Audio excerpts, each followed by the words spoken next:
يا حي يا قيوم يا رب موسى وهارون ونوح وإبراهيم ومحمد صلى الله عليه وسلم أكرمنا بجودة الحفظ والفهم وارزقنا الحكمة وثبات الذهن والعقل والحلم والعلم والنجاة في الدنيا والآخرة بحق سيدنا محمد صلى الله عليه وسلم يا رب العالمين. أما بعد. Alhamdulillah, syukur kita kehadirat Allah Subhanahu wa taala dan dapat kita sama-sama pada pagi ini berada di dalam majlis ilmu setelah kita selesai menunaikan sembahyang fardu subuh secara berjamaah. Pada pagi ini kita masih lagi di bawah tajuk kelebihan bersuci, menerusi kitab yang Al-Fawaid karangan Syekh Daud Al-Fadhil rahimahullah ta'ala.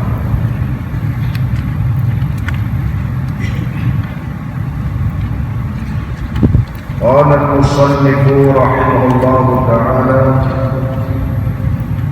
ونفعنا الله بعلومه في الدارين آمين.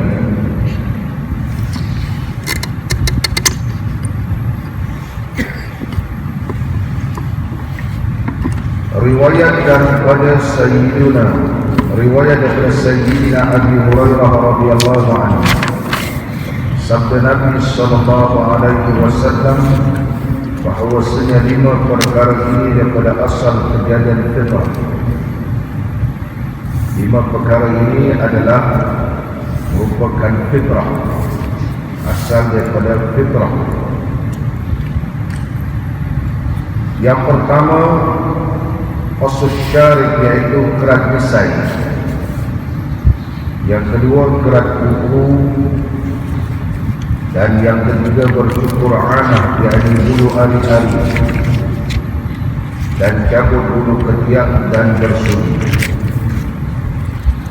Pada pagi ini iaitu kita bahas dan bercukur anah, yakni bulu ari-ari. Mencukur bulu ari-ari merupakan sunnah Nabi sallallahu alaihi wasallam. Hanya ada beberapa pandangan di tangan para alim ulama. Adakah yang dimaksudkan menghilangkan bulu ari-ari itu ianya dicukur ataupun dicabut? Adakah ianya dicukur ataupun dicabut? Sehingga ulama membahaskan dalam bab ini, memberi tajuk halil murad bil izalati al-halqu awil natfu. Adakah yang dimaksudkan menghilangkan bulu ari-ari tersebut adalah iaitu cara dicukur ataupun dicabut?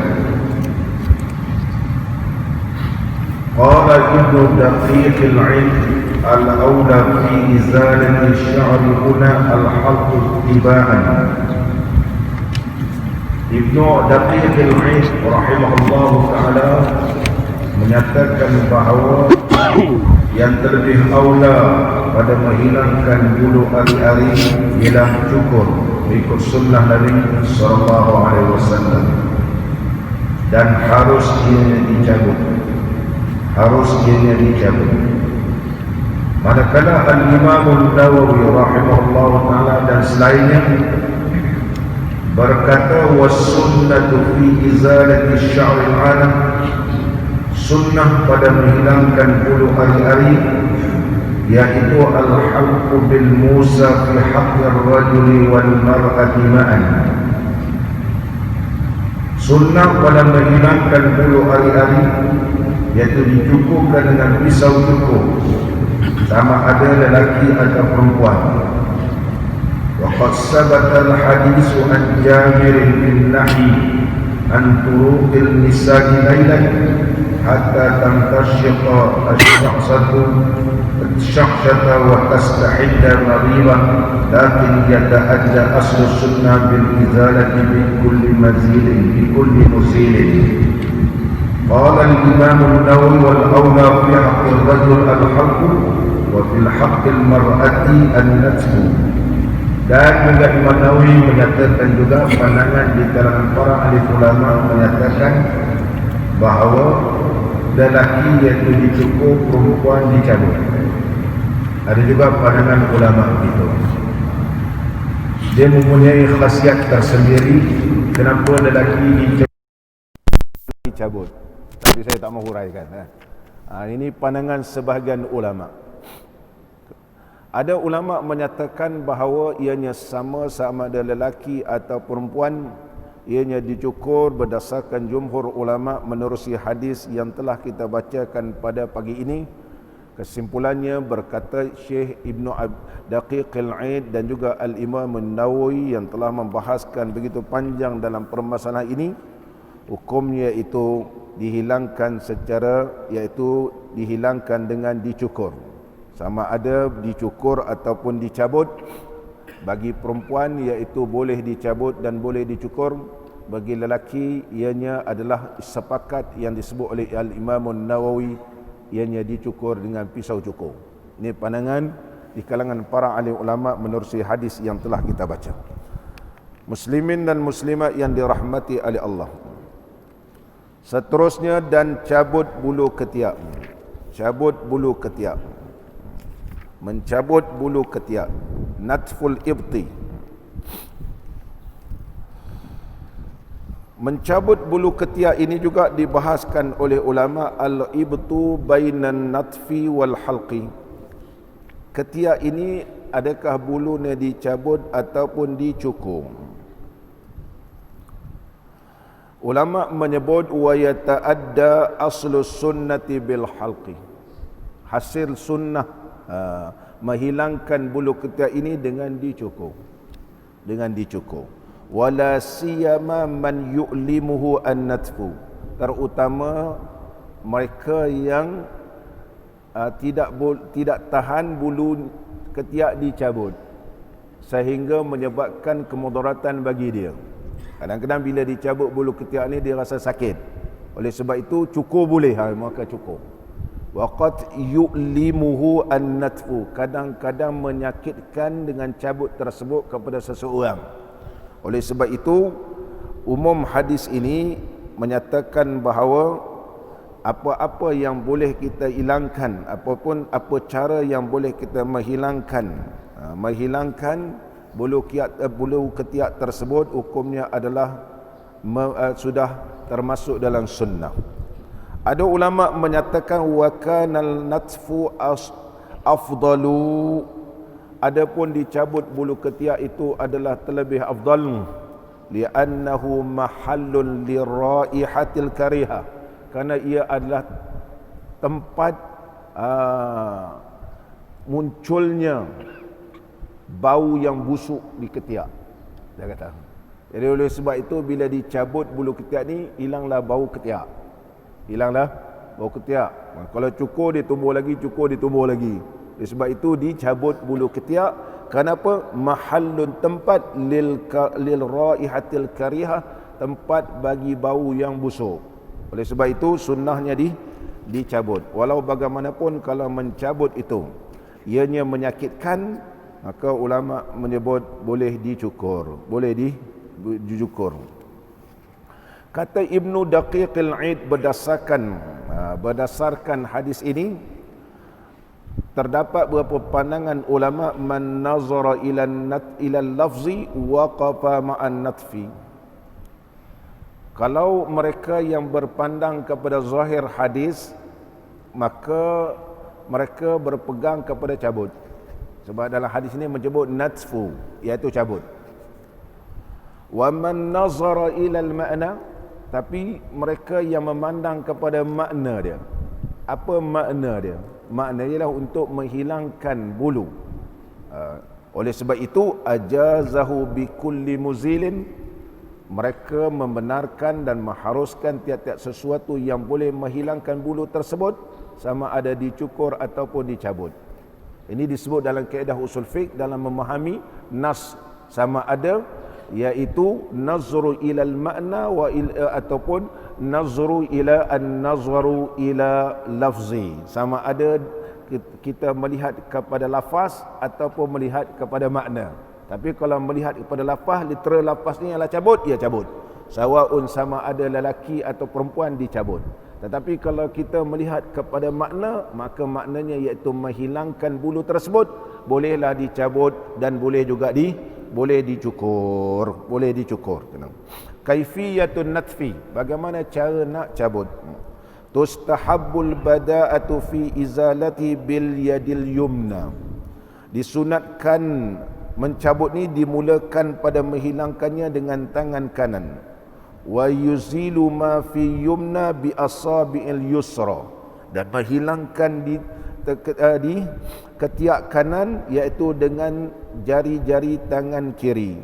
Wa kazal yusra in amkana, kalau begitu juga di sebelah kiri. Wa illa falil yumna.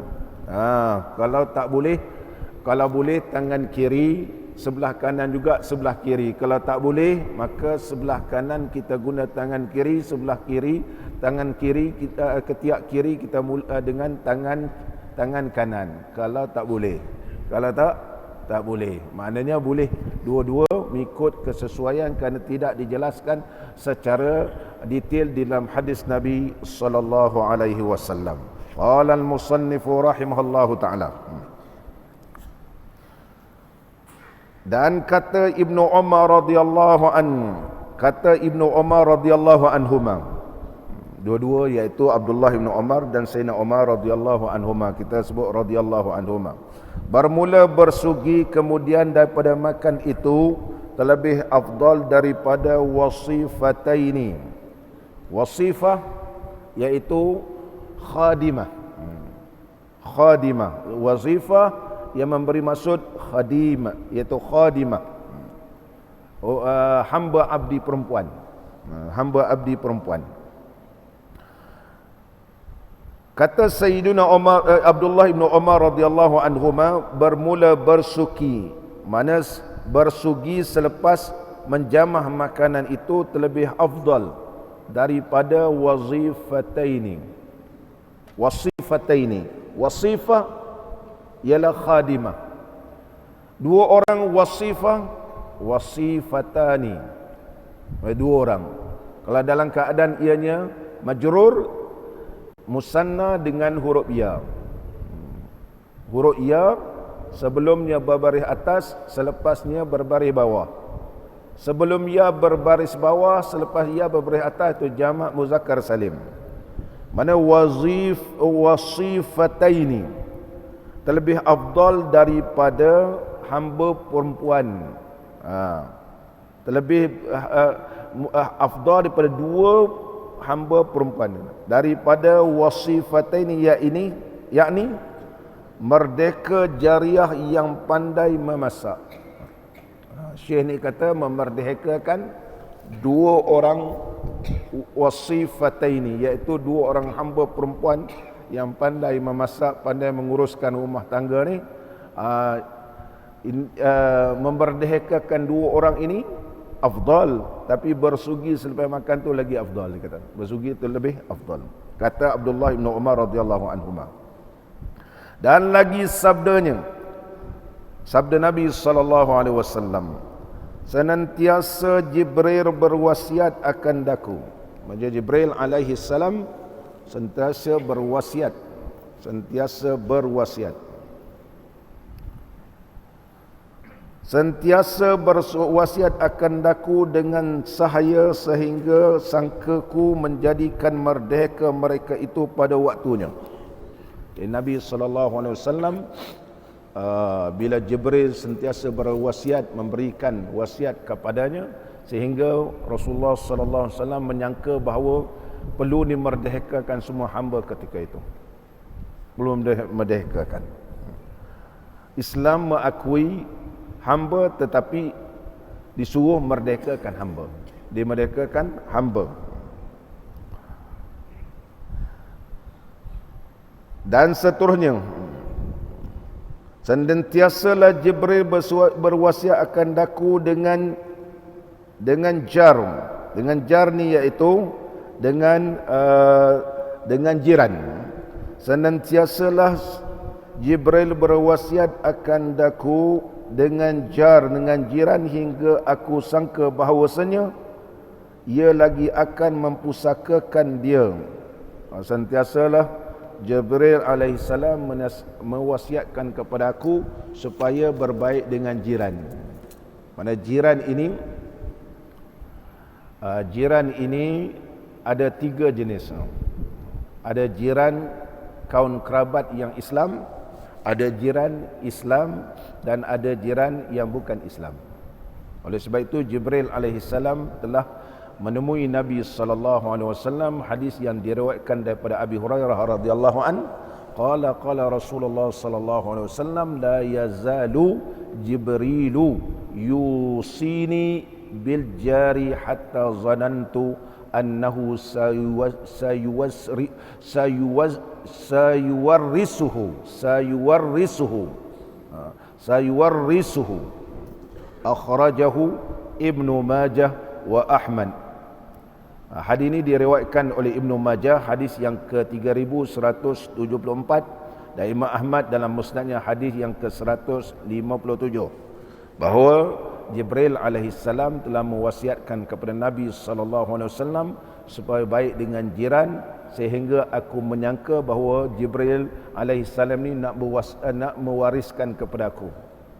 Makna ini sebagai warisan, perlu berbaik dengan jiran. Sayuwarrisuhu. Jiran ini jiran kaum kerabat dan dia Islam. Dia ada hak dia. Hak sebagai jiran, hak sebagai kaum kerabat, dan hak sebagai orang Islam. Jiran, kalau dia Islam, maka hak sebagai jiran dan hak sebagai orang Islam. Kalau dia bukan Islam, dia ada hak jiran. Dia ada hak jiran. Maka hak jiran perlu dipelihara, sama ada ianya Islam ataupun bukan Islam. Hormatul jar ala jar ka hormati ummihi. Nabi SAW bersabda, menghormati jiran ke atas jiran seperti menghormati ibunya. Hadis yang diriwayatkan daripada Sa'id Ibn Musayyib radhiyallahu anhu. Muslimin dan muslimat yang dirahmati oleh Allah, berkaitan dengan jiran ini, Abdullah bin Abbas radhiyallahu anhuma pernah berkata, salah satu akhlaqin, ada 3 akhlak, kanat fil jahiliyati mustahsinatan, adalah pada zaman jahiliyah juga dipandang baik, sehingga sampai Islam juga memperakui benda tersebut. Wal muslimuna aula biha, wa Islam adalah terlebih baik, terlebih aula memuliakan ataupun berakhlak dengan 3 perkara ini. Yang pertama, lau nazala hanifun lajtahadu fi birrihi, kalau datang tetamu maka bersungguh-sungguhlah buat baik kepadanya.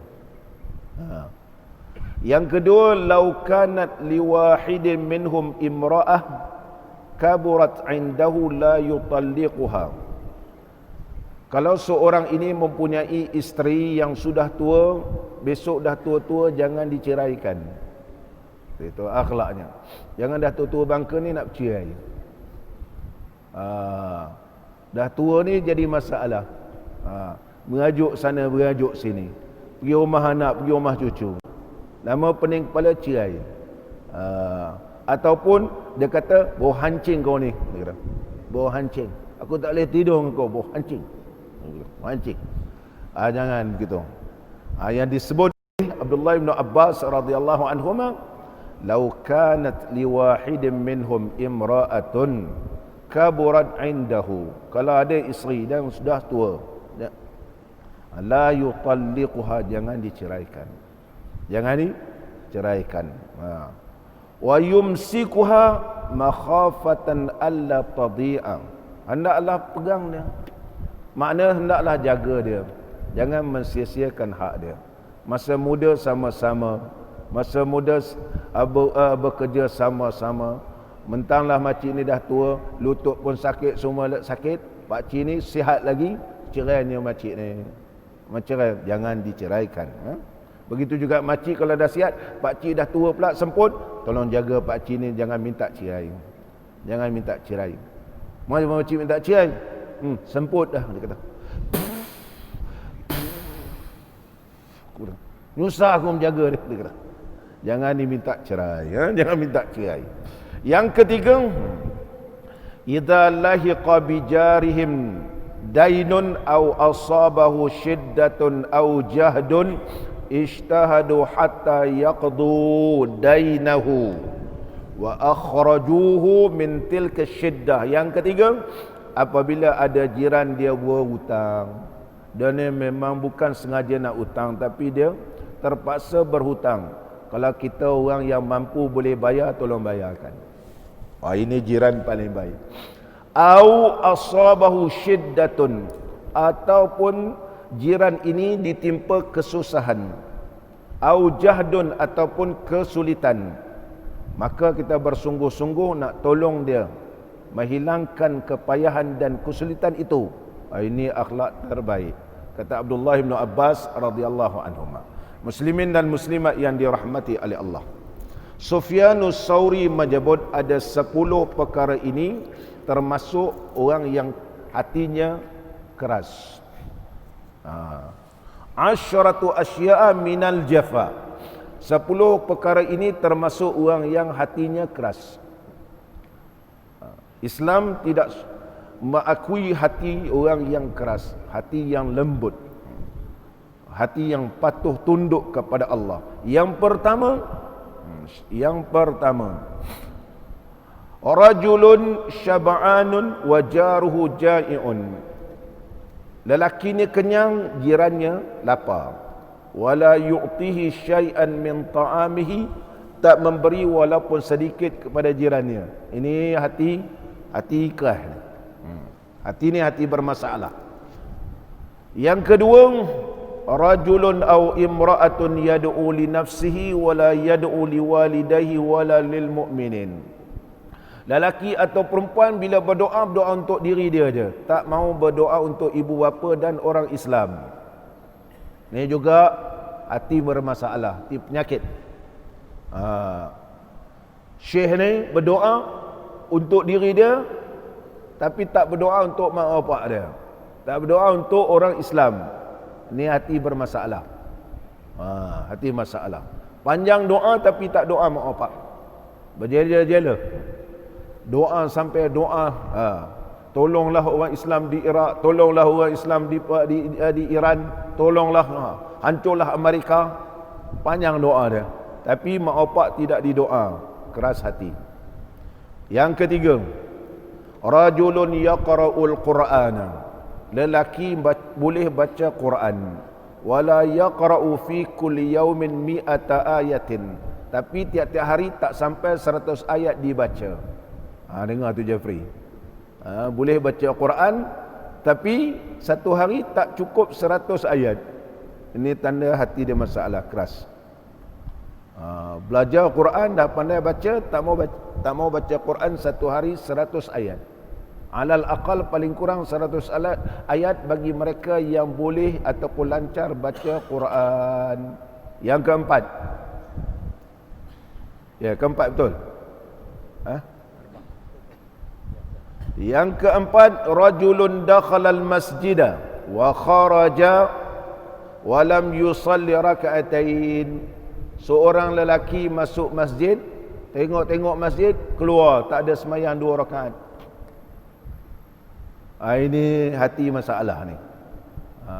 Pergi melawat mana-mana masjid, oh cantik ni, dah terbelah terus. Tangkap gambar selfie semua. Ini masalah hati berpenyakit. Yang kelima, rajulun yamurru 'alal maqabir wa lam yusallim 'alaihim wa lam yad'u lahum. Seorang yang lalu di perkuburan tak berdoa untuk orang yang ada di kubur tersebut. Lalu aja. Ni juga hati bermasalah. Pergi lalu dekat kubur, tak ada pun beri salam, assalamualaikum ahlad diyar. wa inna insyaallahu bikum lahiqun. Tak pernah pun baca doa Allahumma ighfir lahum warhamhum. Oh, masalah. Oh, ni hati masalah. Hati berpenyakit gitu. Yang keenam, rajulun dakhala madinatan fi yaumil jumaah. Seorang ni dia masuk bandar hari Jumaat. Summa kharaja wa lam yusallil jumaah. Pergi shopping tak sembahyang Jumaat. Sebab tu dia boleh sembahyang Jumaat, tapi dia tak mau sembahyang Jumaat. Oh, ini Masjid Al-Azim tersegam indah. Pergi ke Ion. Saya berjalan, ana musafir kita, ana musafir. Jumaat tak ada hari lain kecuali hari Jumaat. Hari Jumaat, sembahyang Jumaat. Maka ini tanda hati keras. Hati dia bermasalah. Yang ketujuh, rajulun au imra'atun nazala fi mahallatihi ma'alimun. Bila ada orang alim turun di tempat kita ataupun singgah, walam yazhab ilahi ahadun, tak ada seorang pun nak menemui ataupun mengambil ilmunya, liyata'allama minhu syai'an minal ilmi, tak mau ambil ilmu ataupun manfaatkan ilmu orang alim. Dengar-dengar ada orang alim datang, tambah bagi pula kuliah kat Masjid Al-Azim, kita tidak mengambil manfaat. Ini masalah hati orang. Orang ni bermasalah hati dia. Yang ke-8, rajulani tarafaqa wa lam yas'al ahaduhuma an ismi sahibihi. Jumpa sahabat kan. Contohnya kita berdua sekarang ni berjumpa. Sembang-sembang tapi tak tanya nama pun tak tanya, khabar pun tak ditanya, daripada mana pun tak ditanya. Kita tengok ada orang luar datang ke tempat kita. Oh, kita nak pergi mana ni? Saya nak pergi hospital, kata. Yalah, tu hospital. Sekurang-kurang kita bertanya siapa nama, ada masalah ke, macam mana penempatan. Ini orang Islam. Orang Islam. Kalau tak ambil peduli tentang orang Islam, itu makna hatinya keras. Yang ke-9, rajulun da'ahu rajulun ila dhiyafatin falam yazhab ila dhiyafah. Kalau orang jemput kita dalam apa-apa jamuan, tak kita hadir jamuan tersebut, itu tanda keras hati, terutama majlis perkahwinan. Yang ke-10, syabun yudhi'u syababahu wa huwa farighun wa lam yatlub al-ilma wal adab. Yang ke-10, pemuda yang mensia-siakan umurnya. Dia ada waktu lapang menuntut ilmu tapi tak mau tuntut ilmu. Orang ni, pemuda ni hati dia bermasalah. 10 perkara ini disebut oleh Sufyanus Tsauri di kalangan tabi'in. Muslimin dan muslimat yang dirahmati oleh Allah. Sama balik kita. Qala al-musannifu rahimahullahu ta'ala. Dan sentiasalah Jibril berwasiat akan daku dengan sahaya, dengan hamba sahaya, sehingga aku sangka bahawa menjadikan merdeka mereka itu pada waktu itu. Ini yang kedua. Seolah-olah Jibril ni nak suruh aku merdeka sekarang semua hamba yang ada ni. Ini yang disebut oleh Nabi sallallahu alaihi wasallam. Dan sentiasa Jibril berwasiat akan daku dengan bersugi sehingga aku sangka bahawa hilang siretan gigiku, dan senantiasa ia berwasiat akan daku dengan perempuan hingga aku sangka berharam talak, dan sentiasa ia berwasiat akan daku dengan semayang malam hingga aku sangka bahawa pilihan umatku itu tiada tidur mereka malam. Mereka itu pada waktu malam. Jadi sentiasalah Jibril berwasiat kepada Nabi sallallahu alaihi wasallam suruh memerdekakan hamba, seolah-olah rasa macam semua hamba ni kena merdeka. Dan sentiasalah Jibril berwasiat kepada Nabi sallallahu alaihi wasallam supaya bersugi, sehingga aku sangka bahawa sampai reput gigi ni, suki je begitu, sampai hilang gigi gitu. Dan sentiasalah berwasiat kepada aku supaya jaga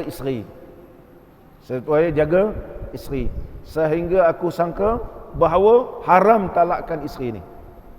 Apa keadaan pun tak boleh cerai. Sampai tahap begitu. Jibril sentera berwasiat. Dan seterusnya Jibril berwasiat kepada aku, kata Nabi SAW, supaya semayang malam, sehingga aku rasa takut umat aku nanti kalaulah dipardukan semayang malam ni tak sempat nak tidur.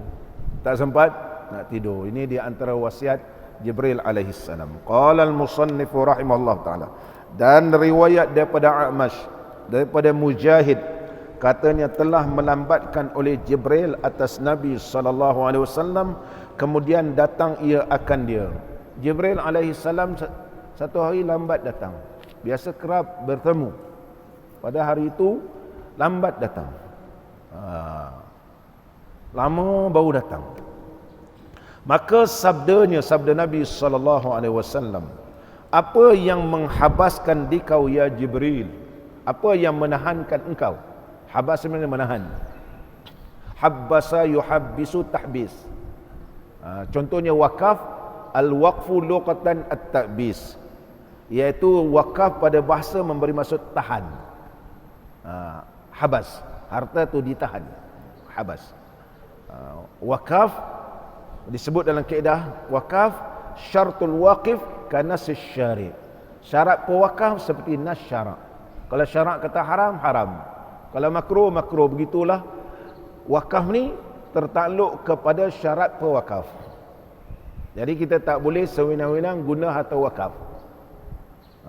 Hanya sebahagian ulama menyatakan kalau tanah wakaf tu dah tak disesuai di situ, macam mana? Maka ulama membahaskan maksud kaedah hadis Nabi SAW, sehingga menjadi kaedah syartul waqif kana syari' ini syarat pewakaf seperti nas syarak, iaitu memberi apa syarat-syarat tersebut. Syaratnya ialah mesti dimanfaatkan. Mesti dimanfaatkan harta wakaf tersebut. Maka sekiranya tanah ni perlu diambil, sedangkan tanah wakaf mesti dimanfaatkan, iaitu dengan diganti yang terlebih afdal, sehingga ia jadi manfaat. Dinamakan wakaf istibdal. Wakaf istibdal. Contohnya ini masjid, maka kerana dia banyak atau wakaf ni. Tiang ni pun wakaf, kipas pun orang wakaf. Tapi kerana kita nak memperbesarkan lagi masjid ni, macam mana barang-barang dia? Istibdal.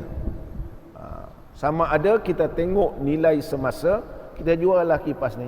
Kalau asalnya ialah 70,000, sekarang dah jadi 25,000. Maka 25,000 ini kita belikan benda yang lain yang boleh memberi manfaat, ataupun kita belikan yang lebih manfaat untuk keselesaan orang dalam masjid tersebut, supaya wakaf ini tidak terhenti.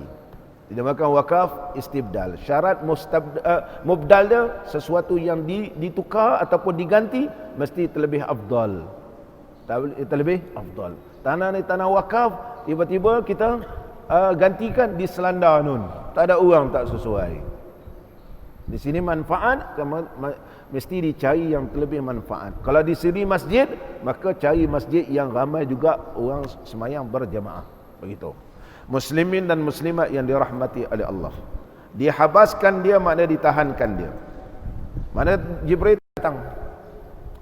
Katanya, dan betapa aku datang akan. Maka Nabi SAW bertanya, ya Jibril, wahai Jibril, kenapa lama tak datang? Maka Jibril pun menjawab, betapa aku datang akan kamu, macam mana aku nak jumpa dengan kamu? Dan kamu tiada berkerat kuku, sebab kuku kau panjang, tak memotong kuku. Dan tiada mengambil akan bulu misai kamu. Misai kamu panjang, tak dipotong. Tak dipotong. Dan tiada membasuh akan segala anak jari kamu, mana tangan kotor. Dan sunat selepas memotong kuku, iaitu kita cuci. Kerana disebut dalam kitab fiqh, kalau selepas kita potong kuku, kita tak basuh tangan ni, bila kita garu, ditakuti kena penyakit kulit. Kuku ni lepas potong, dibasuh. Kalau lepas potong terus garu-garu, takut kulit ni akan kena penyakit dia. Apa jenis penyakit tak disebut dalam kitab fiqh. Ini disebut dalam kitab fiqh. Kerana kuku bila dipotong, dia memberi kesan yang tidak baik pada kulit kalau terus kita garu. Maka disebut dalam kitab fiqh, hendaklah dibasuh. Selepas potong kuku, basuh kuku. Lepas tu barulah nak garu-garu. InsyaAllah kulit kita akan jadi baik, dia kata. Ini disebut dalam kitab fiqh. Dan seterusnya, dan tiada bersugi kamu. Sebab kamu tak bersugi. Maka Jibril beritahu kepada Nabi SAW, sebab aku tak jumpa, sebab ini perkara-perkara ni tidak engkau lakukan. Kemudian membaca, mana Jibril AS membaca. Kalau Jibril membaca firman Allah Ta'ala, ayatnya lain. Mungkin Jibril membaca ayat dalam surah Maryam ayat 64. Surah Maryam ayat 64. Wa ma natanazzalu illa bi amri rabbik. Sebab dalam surah Maryam juga menceritakan bahawa Jibril lama tak jumpa Nabi SAW. Wa ma natanazzalu illa bi amri rabbika. Dan tidaklah kami turun melainkan dengan perintah Tuhan engkau. Kalau di sini wa ma nanzilu illa bi amri rabbik. Tapi kalau dalam surah Maryam wa ma natanazzalu illa bi amri rabbika. Lahu ma baina aydina wa ma khalfana. Bagi Allah lah apa yang di antara kami dan juga di belakang kami. Wa ma baina zalika, dan juga di antara sedemikian rupa, wa ma kana rabbuka nasiya. Dan tidaklah Tuhan engkau lupa. Allah tak akan lupa sesuatu. Allah tidak akan lupa. Mustahil Allah lupa. Gitu. Kalau ayat dalam surah Maryam, wa ma natanazzalu illa bi amri rabbik. Dan riwayat lagi, dan riwayat daripada Nabi SAW bahawasanya ia bersabda, Nabi SAW bersabda, hak atas tiap-tiap Muslim itu mandi pada hari Jumaat, iaitu mandi pada hari Jumaat, dan bersugi dan memakai bau-bauan. Ini hari Jumaat. Dalam mazhab kita, mandi pada hari Jumaat ni adalah sunat. Pada hari Jumaat disebut di dalam Jami' Saghir li Imam As-Sayuti rahimahullahu ta'ala. Dalam kitab Jami' As-Saghir li Imam As-Sayuti rahimahullahu ta'ala menyebut Sayyidul ayyam indallahi yaumal Jum'ah. Penghulu segala hari di sisi Allah Ta'ala ialah hari Jumaat.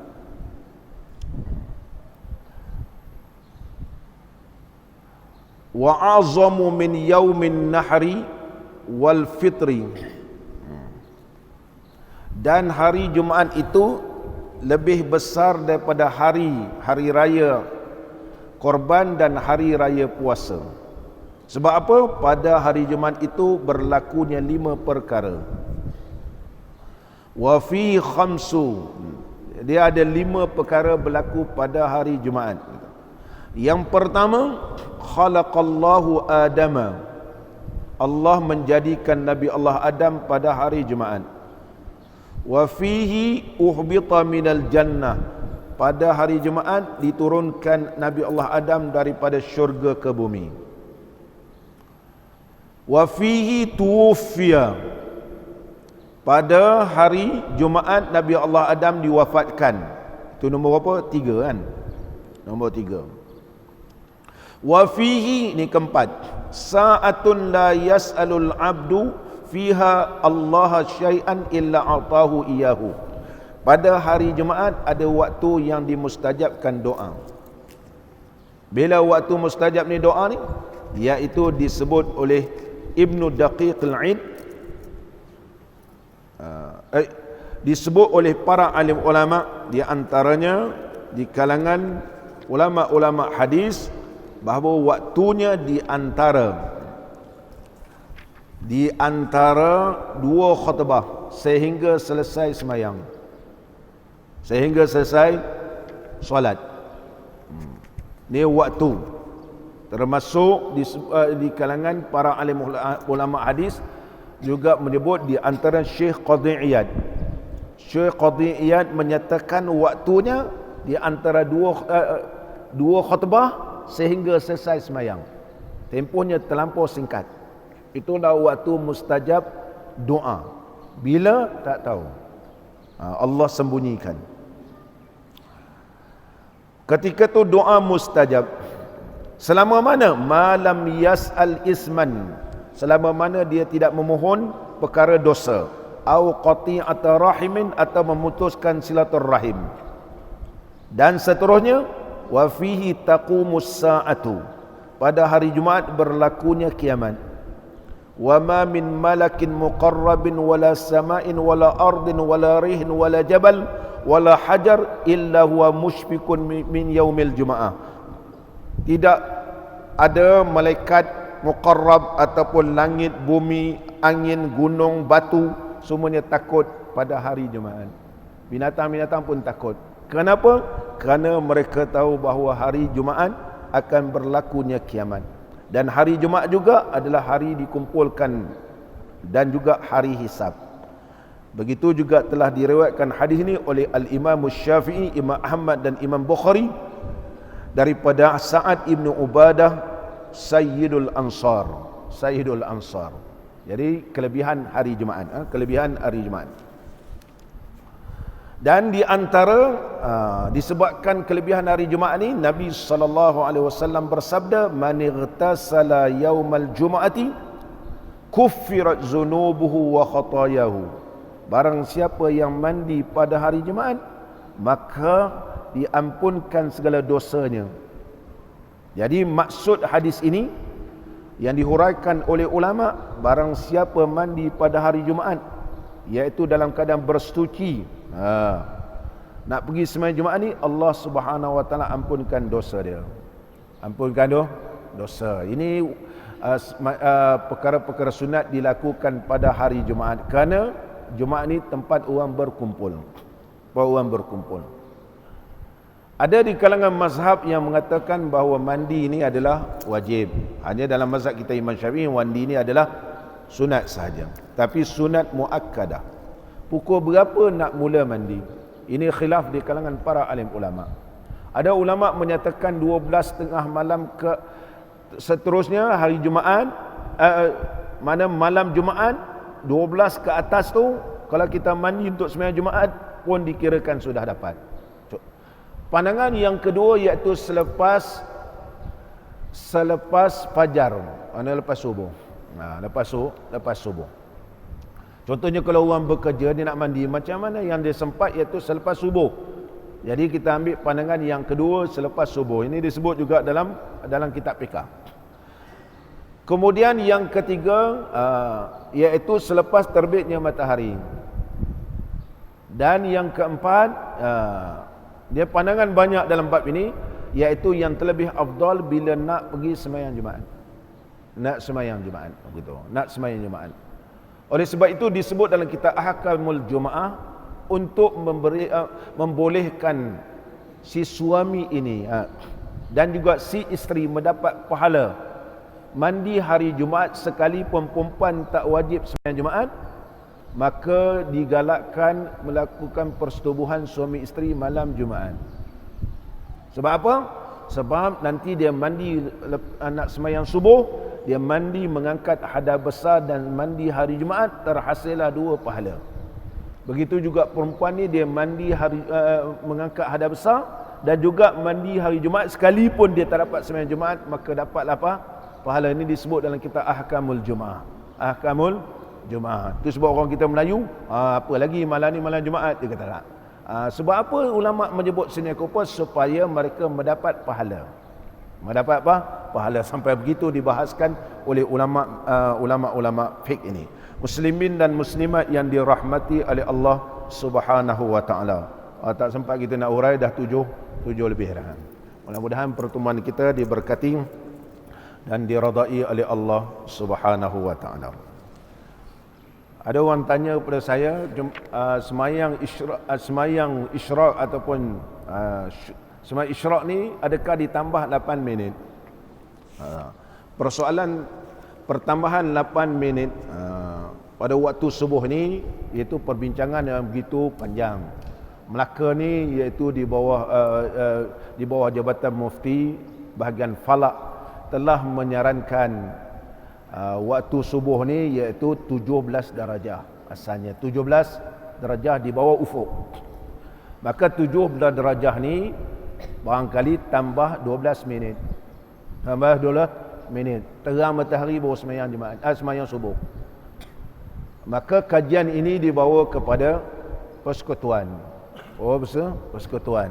Maka diberikan grant kepada Universiti Malaya untuk membuat kajian. Maka lama dibuat kajian daripada kerajaan yang lama lagi. Sebelum kerajaan baru ni. Selepas dibuat kajian, iaitu waktu subuh ni, sebelum ni iaitu 20 darjah. 20 darjah. Maka dibuat kajian di antara negara kita, negara jiran dan juga negara Arab, iaitu di antara 18 ke 19. 18 dan 9 darjah di bawah ufuk. Ini kira dah masuk subuh. 20 tu tak masuk subuh sebab terlampau gelap lagi. Tak terbit lagi, tak muncul lagi fajar sadiq. Di antara 19 ataupun 18. 17 ni memang dah terang. Terang sangat. Mana cadangan 17 itu tidak diterima, iaitu di antara 18 ke 19. Jawatan Kuasa Fatwa adapun di persekutuan bersetuju 18 tu memang nampak sungguh. Manakala Negeri Kelantan kekal 19. Negeri Kelantan kekal 19. Mana 19, 18 ni kira dah masuk. Kalau kita kata 19 maknanya tambah 6 minit sahaja. Tambah 6 minit. Mana kalau sekarang ni kita start 6 berapa? 6 minit sekarang. 6 minit, mana pukul 6 dah masuk waktu subuh. Dia di antara itu. Mesir, Saudi, negara-negara Timur Tengah pun juga telah membahaskan begitu panjang. Kesembilannya 6 iaitu di antara 18 ke 19 ianya sudah masuk waktu subuh. 18 yang kita pakai sekarang ni memang betul masuk subuh gitu. Dia dah sampai ke ufuk gitu. Maka dia sudah mendata sampai ke ufuk. Itu fajar sadiq. Itu diambil di atas pendekatan yang terlebih berhati-hati. 19 dia dah keluar tapi tidak memanjang sampai ke ufuk. Ini negeri Kelantan kekal sebab ulama-ulama di negeri Kelantan mereka mempunyai hujah di atas kajian mufti sebelum ni. Datuk seorang tuan guru yang mengajar di pondok moden, dia ada kitab khas dan mempunyai hujah-hujah dan juga mempunyai kaedah-kaedah yang begitu detail. Maka kekal 19. Kita di Melaka ambil 18. Adapun waktu isyraq 7.20 sekarang ni ditambah 12 minit kerana waktu isyraq tu ialah terbit matahari, tak boleh kita semayang lagi. Tak boleh kita semayang lagi. Bahawa terbit matahari tak boleh. Maka hendaklah sampai kepada satu rumh. Rumh ini istilah dalam ilmu falak, iaitu segalah dalam ilmu falak. Itu lebih kurang 2 darjah, 2 garis lintang, iaitu lebih kurang 8 atau 10 minit baru ditambah. Mana 7.30 baru boleh semayang sunat isyraq. Itulah secara penerangan. Tak perlu nak tambah sampai 18 minit. Contohnya 7.30 tambah pula 8 minit kerana waktu subuh tambah 8 minit. Waktu subuh tambah 8 minit tu adalah kerana kiraan di antara 20 darjah ataupun 18 ataupun 19. Kalau lah contohnya terawal semayang, katakan 7 kita semayang pukul 6 2 minit kira masuk sebab dia zon. Masalah ni adalah zon. Disebut oleh para ahli ulama, iaitu masalah zon ini, kita zon kalau betul-betul ni yakin, tengok betul-betul. Begitu juga kiblat. Kiblat semakin jauh, semakin macam kita di Masjidil Haram, semakin hampir dengan Kaabah, semakin bila jarak jauh keluar di luar Masjidil Haram, saf ni akan jadi panjang kan. Adakah saf di belakang ini ianya terpaksa dilengkungkan? Dia semakin jauh, semakinlah jarak dia dengan Kaabah ini dia semakin. Adakah kita nak kira tepat pada Kaabah ataupun cukup kena kepada jihad arah Kaabah sahaja?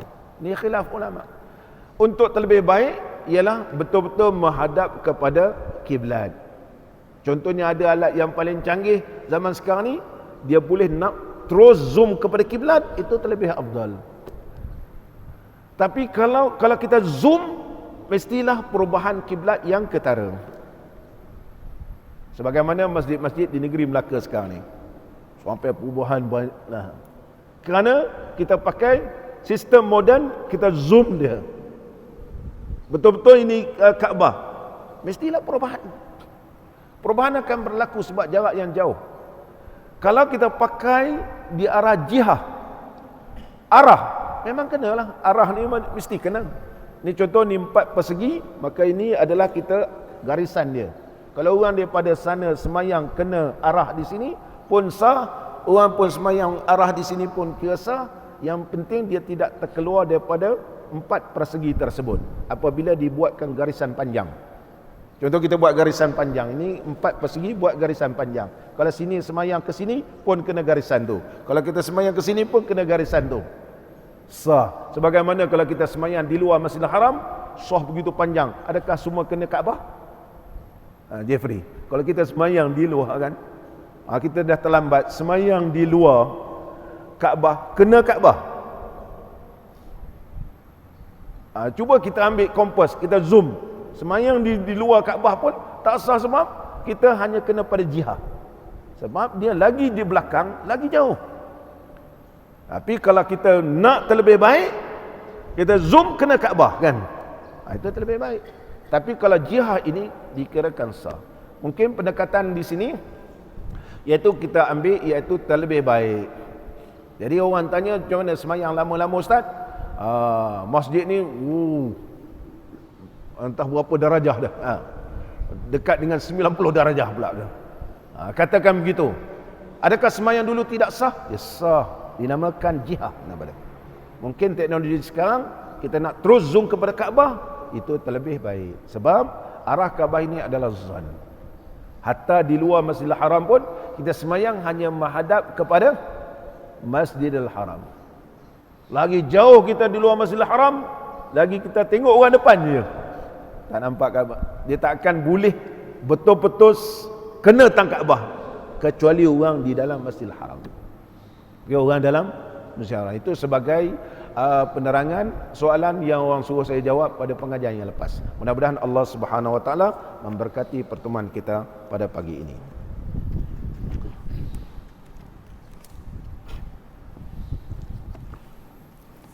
Al-Fatihah.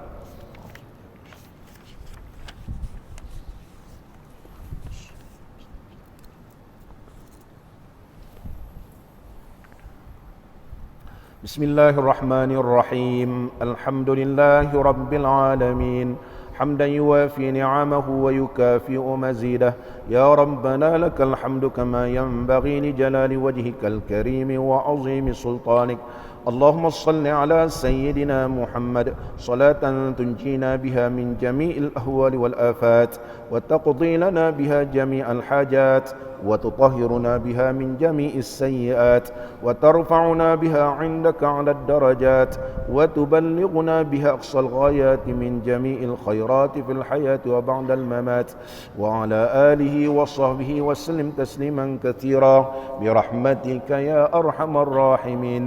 اللهم إنا نسألك صبرا جميلا وقلبا سليما ولسانا ذاكرا ودعاء مستجابا وكتابا يمينا ورزقا حلالا ونعيما مقيما وجنة وحريرا ونضرة ومسرورا يا قاضي الحاجات يا مجيب الدعوات يا كاشف الضر والبليات يا عالم السر والخفيات اقض حاجتنا في الساعة المباركة بحرمة ياسين والقرآن الحكيم. فإذا قضى أمرا فإنما يقول له كن فيكون.